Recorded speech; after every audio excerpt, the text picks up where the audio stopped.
Inclusive, fair and free ইলেকশনের মাধ্যমে আবার কিভাবে আমার রায়টা একটা সিলের মাধ্যমে, ব্যালটের মাধ্যমে দিতে পারবো, এই অপেক্ষায় উনি রাখবে অপেক্ষমান। আপনারা কি সে অপেক্ষা আছেন না নাকি? আপনারা অপেক্ষা করতেছেন তো ইনশাআল্লাহ? আমরা বলবো, যারা আমাদের বিএনপির ভাইয়েরা আছেন, নেতারা আছেন, কর্মীরা আছেন, আমরা এই সিট, এই আসন গত 2001, 2008, 2018 সকল নির্বাচনে দুটোই সাক্ষী বরাদ্দ ছিল। আমরা দৃঢ়ভাবে আশ্বস্ত হয়েছি চূড়ান্ত হবে তফসিলের পরে এই আসন জমিয়তের যিনি প্রার্থী হবেন তাকেই তাদের শিখতে হবে, অন্য কাউকে নামকার দেওয়া হবে না। এই বিবেচনায়, এই বিশ্লেষণে জমিয়তের ক্যান্ডিডেট, জমিয়ত উলামায়ে বাংলাদেশের সিনিয়র যুগ্ম মহাসচিব রশিদ বিন আক্কাস আমাদের চূড়ান্ত প্রার্থী, তিনি চূড়ান্ত প্রার্থী হিসেবে গানের শীষ নিয়ে আপনাদের সাথে আসবেন। আপনারা প্রস্তুত আছেন?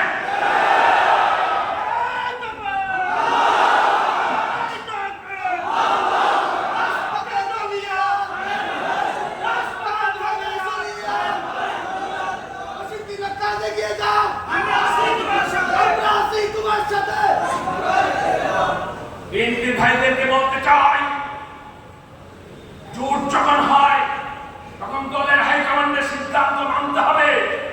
যদি জোটের শৃঙ্খলা চান, জোটের সফলতা চান, তাহলে অবশ্যই আপনাকে দলের যে হাইকমান্ডের সিদ্ধান্ত দিবে আমরা সেই সিদ্ধান্ত মানব। আমার আসন আমাদেরকে আশ্বস্ত করা হয়েছে, হাইকমান্ড যদি ভালো মনে করেন আপনাকে না দিয়ে বিএনপি দিয়ে আমরা প্রস্তুত আছি। কিন্তু যশোর পাস এই আসন আজকের কর্মীদেরকে ওয়াদাবদ্ধ হতে হবে, অঙ্গীকার করতে হবে।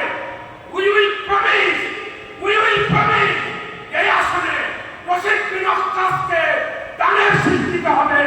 দানের শীষ দিলে বিপুল করে মুক্ত আকাশের মতনই বিজয় ছিনিয়ে আনবেন ইনশাআল্লাহ।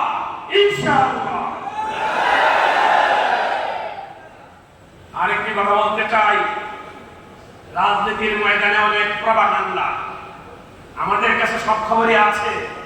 জান্নাতে পাঠানো পর্যন্ত টিকিট বিক্রি হচ্ছে, উমকরে ভোট দিলে জান্নাতে যাবেন। জান্নাত তো নিজেদের ঠিকাদারি, ওনারা এখানকার ঠিকাদারি নিছেন, ওনাকে ভোট দিলে জান্নাত দেওয়া হবে, ওনাকে ভোট দিলে জান্নাতে যাওয়া যাবে না। How can this? This is possible?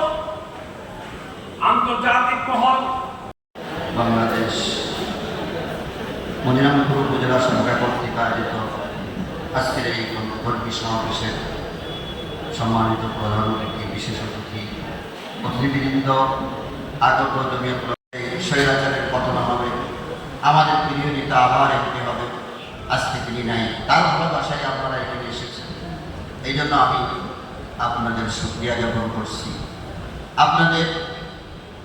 আপনাদেরকে ধন্যবাদ জানাচ্ছি। আজকের এই কর্মী সভায় অনেক লম্বা আলোচনা